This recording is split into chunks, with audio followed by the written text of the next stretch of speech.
Attention, sortez vos parapluies. Non, je ne vous demande pas en mariage. Par contre, je vais vous demander qui veut épouser ma marque. Salut à tous et bienvenue dans La Com n'a qu'à bien se tenir, le podcast où on décortique la communication avec humour et légèreté. Je suis Céline, votre hôte du jour. On va s'attaquer au grand dilemme des temps modernes. Quel réseau social est le prince charmant de votre marque ? Alors que vous soyez une start-up en quête de followers ou une entreprise bien établie cherchant à rafraîchir son image, cet épisode est fait pour vous. Alors d'abord, mettons les choses au clair, les réseaux sociaux, c'est un peu comme le chocolat, on peut vivre sans, mais franchement, pourquoi est-ce qu'on s'en priverait ? Ces plateformes sont devenues incontournables pour quiconque veut se faire entendre dans le brouhaha numérique. Facebook, Insta, Twitter, plus communément maintenant avec X, que je ne comprends toujours pas d'ailleurs. LinkedIn, TikTok, est-ce que je parle également de Snapchat et autres ? Autant de terrains de jeu où vous pouvez non seulement parler à vos clients, mais aussi les écouter, les comprendre et on peut même les faire sourire. Imaginez juste un tout petit instant. Vous êtes une marque de café artisanal et vous venez de lancer une nouvelle saveur. Plutôt que de crier dans le vide, vous pouvez directement engager la conversation avec vos amateurs de café grâce aux réseaux sociaux. Vous pouvez leur demander ce qu'ils en pensent, les inviter à partager leur propre création de café et même organiser des concours pour le mug le plus original. Alors, je vous parle de concours, mais attention à prendre avec des pincettes.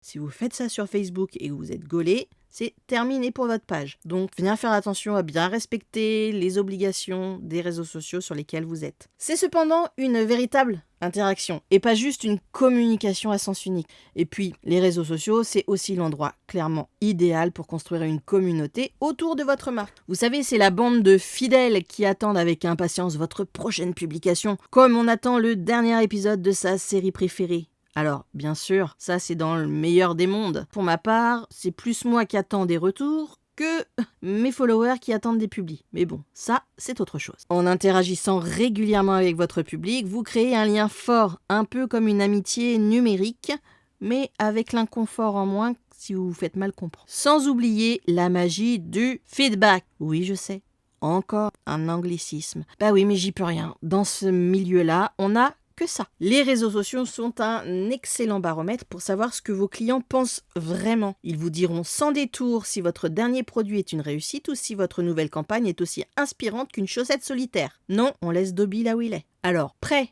à augmenter votre visibilité en ligne et à devenir la star de votre secteur ? Alors c'est parti. On va passer aux choses sérieuses, le choix du réseau social. Parce que oui, chaque plateforme a sa propre personnalité, un peu comme choisir entre un café latte ou un expresso. Croyez-moi, choisir le bon réseau social, c'est comme choisir la bonne paire de chaussures pour un marathon. C'est crucial, c'est vraiment crucial. Alors, on va commencer par l'un de nos meilleurs potes, de nos tendres années pour les plus âgés comme moi. Facebook, le bon vieux copain polyvalent qui touche tout le monde. Entre le profil, la page professionnelle, la création de groupes, les événements, il y a de tout. Et avec ces milliards d'utilisateurs, c'est un peu la place du marché numérique. Alors beaucoup vont me dire, ouais, c'est un réseau de boomers. Oui mais non, ce n'est plus un réseau de boomers, que vous vouliez bien le croire ou non. Il est en train de remonter dans les charts. Vous voulez organiser peut-être un événement, partager une vidéo de chat, c'est là que tout se passe. Facebook, c'est un peu l'idéal pour créer et gérer des communautés à travers des groupes, facilitant ainsi et l'engagement et la fidélisation de votre audience. Et en plus, sur un groupe, ils peuvent se parler entre eux. Alors, on peut partir sur un bad buzz si vous faites une bêtise dans votre com, mais ça peut aussi amener de très très bonnes choses. Si je parle Facebook, derrière, en restant dans le groupe Meta, bien sûr que j'aborde Instagram, le roi du visuel. Il a énormément évolué durant les dernières années. Au départ, on publiait nos plus belles photos. Et puis, tout a été envenimé avec l'algorithme où il fallait mettre du contenu, du texte, des hashtags, mais pas trop, mais un petit peu quand même. Si votre marque raconte des histoires en images, c'est là que vous devez être. Que ce soit en carrousel, que ce soit en photo simple ou en montage vidéo avec des logiciels comme CapCut, il ne faut surtout pas vous en priver. Les stories et les réels sont vos alliés pour capter l'attention. Les utilisateurs d'Instagram, eux, recherchent souvent de l'inspiration, des idées, ce qui en fait une plateforme idéale pour les marques de mode, de beauté, de voyage, de gastronomie, mais pas que. Si je vous parle de Twitter, alors oui, je continue à l'appeler Twitter parce que X pour moi c'est un non-sens. Eh bien lui c'est un peu le sprinter de l'information. Rapide, efficace, idéal pour les news et surtout les punchlines. Alors s'il y a bien un réseau social où tout le monde se dégomme, c'est là-bas. C'est peut-être d'ailleurs pour ça que j'y suis très peu. Parce que très honnêtement, déjà Elon Musk qui détient Twitter, qui vire des personnes pour son simple plaisir. Bref, ça va être un sujet un petit peu épineux avec moi, donc on va éviter. Ça reste par contre la plateforme de choix pour partager des mises à jour en temps réel, participer à des discussions publiques et surtout interagir directement avec votre audience. Les hashtags et les tendances, ce qu'on appelle les trends, permettent de rejoindre des conversations pertinentes et d'augmenter la visibilité de vos messages, bien sûr. Moi, je vais vous parler aussi du réseau social professionnel LinkedIn. Il est devenu incontournable aujourd'hui. Il a eu une avancée en termes de personnes qui s'y sont connectées et qui ont créé un compte. Lui, c'est clairement le sérieux de la bande. Il est parfait pour le business to business, les articles longs, les discussions professionnelles. Il permet de partager des contenus pros, de publier des articles, de participer à des discussions dans des groupes spécialisés. Autant vous dire que vraiment, si vous voulez bosser avec des entreprises et autres, c'est l'endroit où il faut être. LinkedIn est particulièrement utile pour établir des relations pro. Vous pouvez recruter des talents et même promouvoir des services destinés aux entreprises. Et pour finir, je vais vous parler d'un réseau social qu'en termes d'éthique, je ne côtoie que très peu, pour la simple et bonne raison que c'est sur ce réseau social-là que tous les défis, les challenges qui ont tué des jeunes, des ados, sont nés. Je parle bien sûr de TikTok, la plateforme des jeunes créatifs. Alors, si vous avez une marque fun, dynamique, c'est vraiment là que vous ferez des étincelles. On va pas se mentir, je ne peux que le mettre en avant malgré tout. C'est une plateforme qui est dynamique, la créativité, l'authenticité y sont récompensés, même si on y trouve de tout, de rien et du n'importe quoi. Les challenges que je viens d'évoquer, les tendances, les duos, tout ça offre des opportunités qui sont uniques pour engager un public jeune et particulièrement diversifié. Pour finir, je parlerai de Pinterest que j'ai failli aborder en même temps qu'Insta parce que lui aussi c'est vraiment un aspect visuel. C'est THE temple de l'inspiration. Si vous êtes dans la mode, la déco, le do-it-yourself, c'est vraiment là que vous allez retrouver votre public. Les utilisateurs de Pinterest, eux, recherchent des idées, de l'inspiration pour leurs projets personnels, que ce soit du bricolage, que ce soit du dessin, que ce soit du scrapbooking, peu importe. En partageant des petites épingles attrayantes et informatives, les marques peuvent attirer des utilisateurs intéressés par leurs produits et leurs services. C'est également, on ne va pas se mentir, un outil puissant pour générer du trafic vers votre site web. Alors vous allez me dire, mais comment choisir le bon réseau social pour ma marque ? En premier lieu, pensez déjà à votre audience cible. Où passe-t-elle la plupart de son temps quand elle est en ligne ?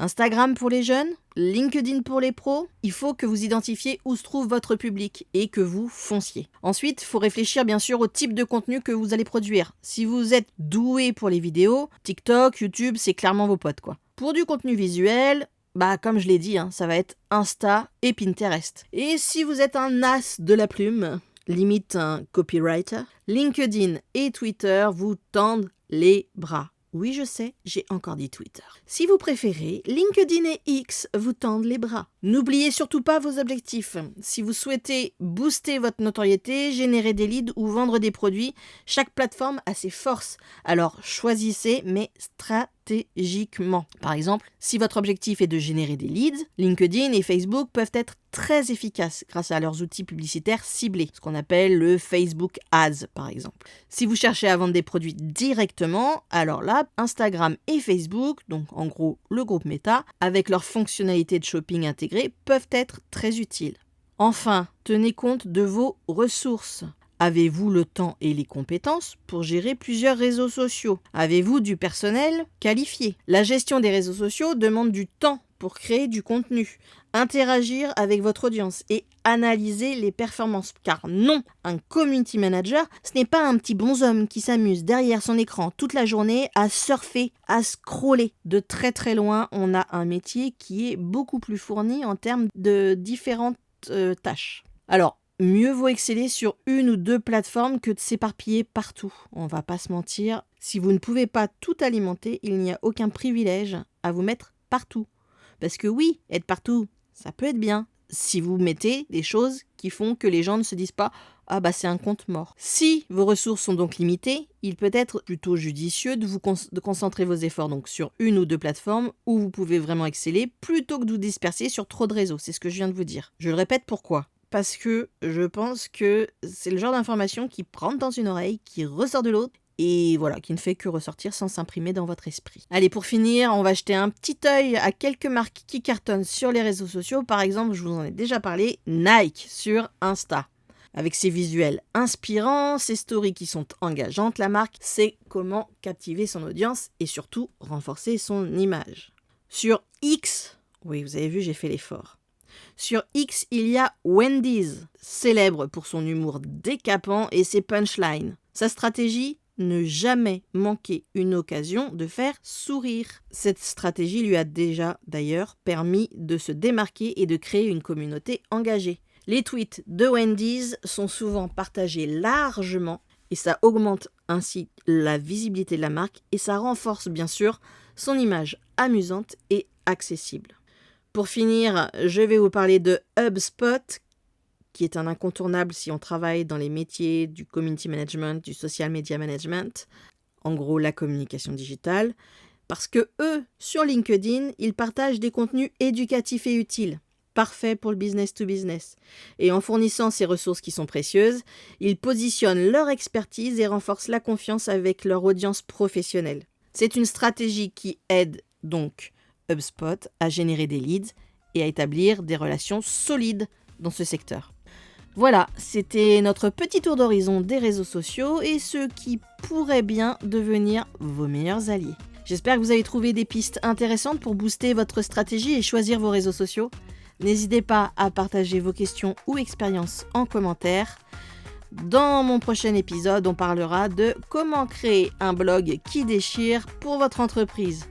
Merci de m'avoir écouté et à très bientôt sur la com n'a qu'à bien se tenir. D'ici là, prenez soin de vous et surtout, osez. Allez, c'était Céline de la com n'a qu'à bien se tenir.